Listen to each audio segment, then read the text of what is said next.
Assalamu alaikum warahmatullahi wabarakatuh. Ab'ebitiibwa mwenna abali mu nsi yonna. Wano we tuli mu Masjid Kufah esangibwa mu kibuga Kufah mu Iraq. Masjid Kufah beyimu ku bifo Imam Ali alayhi salatu wassalam yayimirangamu okubeera ng'alamula abasiraamu. Era ng'omulaba emabega wange waliwo ekiyitibwa baabu Luganda, omulyango gw'omusota, omulyango ogw'omusota. Lumu Imam Ali abeera wano asomesa abasiraamu ne basahaba be, bagenda okulaba omusota omunene guyingira wano. We guyingira tegwali musota naye lyali jjinni nga lijjidde mu kifaananyi ky'omusota. Kati basahaba ba Imam Ali alayhi salatu wassalam ne batya ne bagamba Imam Ali tubeere nga tukutte. Imam Ali n'abagamba temugutte ogw'omusota, gujjidde mu kifaananyi temugutte ogw'omusota, si musota naye jjinni lijjidde mu kifaananyi ky'omusota. Nolwekyo lwaki ate gwajja ogw'omujjinni eri Imam Ali alayhi salatu wassalam? Nanti mujjukire nti omukulembeze waga amajjinni yali akoze ki? Yali afudde. Nolwekyo gwajja ya Imam Ali gubeere nga gufuna permission, gufuna bulungi, gubeere nga gufuna permission okuva ya Imam Ali alayhi salatu wassalam, babeere nga bafuna omukulembeze omulala. Oba gwajja okubeera nga gutegeeza Imam Ali nti omukulembeze waabwe akoze ki? Afudde. Jjukira Nabi Muhammad sallallahu alayhi wa alihi wasallam nga we tulaba mu Suratul Anbiya aya 17 Katonda ng'amwogerako nti wama arsalnaka illa rahmata lil alamin. Nabi Muhammad yali kisa eri ensi zonna, eri ebitonde byonna. Nabi Muhammad yali mukulembeze, yali kisa eri ebitonde byonna, abantu n'amajjinni n'ebisolo. Nolwekyo yali mukulembeze nga we tugamba nti imamu lijinni wannansi, omukulembeze w'abantu n'amajjinni. Nolwekyo ogw'omujjinni gwajja okubeera nga gufuna permission okuva Imam Ali, nati Imam Ali yali omukulembeze waabwe. Naye jjukira nti ezimu campaign ezikolebwa Maawiya teyayagalako Baalubeiti, ngaera we mulaba nti yakolima Baalubeiti. Imam Ali yagamba abantu babeere nga balaana, babeere nga bakolima Imam Ali okumala emyaka 7. Nolwekyo era wajja mu buyinza Maawiya we yali mu buyinza ng'alwanyisa Imam Ali, n'agamba abasiraamu babeere nga batuusa kuno omulyango bakutuume babulifiri, babeere nga bagujja nti omulyango gw'omusota, babeere nga bakutuma nti omulyango gwa firi ogw'enjovu. Ebyo byonna yabikola kubeera ng'abuzaabuza. Naye we yafa abasiraamu ne bazaawo ne bakutuuma Babu Subban.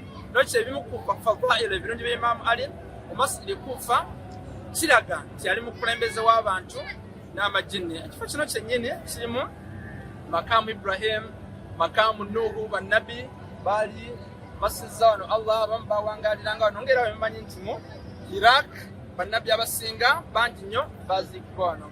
Nolwekyo wetudda wano ku saidi wano we mulaba wa green waliwo bamuyita Hani buni Urwa yaziikibwawo. Hani buni Urwa yali omu ku bantu basahaba abalungi aba Imam Ali, era nga yalwana ne Imam Ali, era nga yulimu ku bantu Imam Ali be yali nabo mu ntalo nga Siffin, nga Imam Ali alwanyisa Maawiya mu ntalo ng'eza Jamal n'endala. Nolwekyo Hani buni Urwa yali omu ku basahaba Imam Ali, naye yafa because yali alwanyirira position ebitiibwa Baalubeiti. Era nga waki yafa? Nanti kubanga yakugamya Muslim buni Akil oyo Imam Hussein gwe yasooka okutuma Kufah okulaba embeera. Nolwekyo Ubaydullah buni Ziyad oyo yali ambasada Yazid gwe yali yatuma okubeera mu Kufah. We yategeera nti Hani buni Urwa akudamiza Muslim buni Akil, n'abeera ngatta Hani buni Urwa, era n'abeera ngatta ne Muslim buni Akil. Oyo bamuyita Muslim buni Akil, eyo ye haramu ye entaana yaziikibwawo. Muslim buni Akil nga bwe mwasoma nti yali mwana wa Akil. Akil yali mwana wa Abu Talib. Abu Talib nanti yoyo yabeeranga ataasa Nabi Muhammad okubeera nga nabbi katuusibwako bulabe n'aba Quraysh abaali abajeemu abakufaaru. Nolwekyo Muslim buni Akil naye Imam Hussein wamutuma wano okulaba embeera nga Imam Hussein tanaba kujja wano oba gende Karbala. Yazid we yategeera neyeekubaana ne Ubaydullah buni Ziyad ne batta Muslim buni Akil. Nolwekyo naye yaziikibwawo, era kumpi naye waliwo ayitibwa Muqtal al-Thaqafi. Oyo we bamala okutta Baalubeiti yalwanyisa abasse Imam Hussein, era naye ne bamala ne bamutta n'aziikibwawo.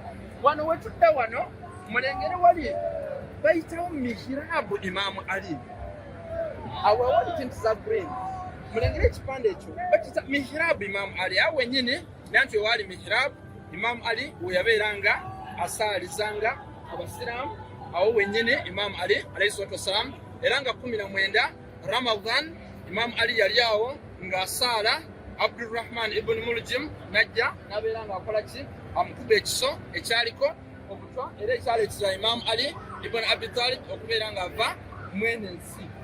Imaamu Ali ibn Abi Talib Imaamu al-Masharik wal Magharib mukulembezi w'abasiraamu okuva mu east paka okudda mu west. Yali Imaamu Ali nanti oyo nabbi gwagamba nti man kuntu mawlaahu fahadha aliyu mawlaahu. Oyo nabbi gwagamba nti abadde amanyiriza mukulembeze we mukama we nolwekyo nawe Imaamu Ali. Abasiraamu tebasiima era nga wala bamulwanyisa nga nabbi afudde ate ng'ekiramu kya nabbi Muhammad kyali netaariku fiikum mustakalayi kitabu Allah wa itrat yali kulwanya ne baalubeit era nkwaga baalubeit kyateeka teweesalirawo musatu shura aya 2:3 aya 2:3 Imaamu Ali oyo nabbi gwawa muwala wansinga abakyala bonna mujjana Fatimatu Zahra alayha salam.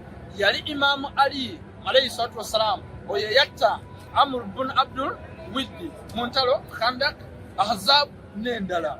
Yali Imaamu Ali la fata illa Ali wala saif illa Dhulfikar.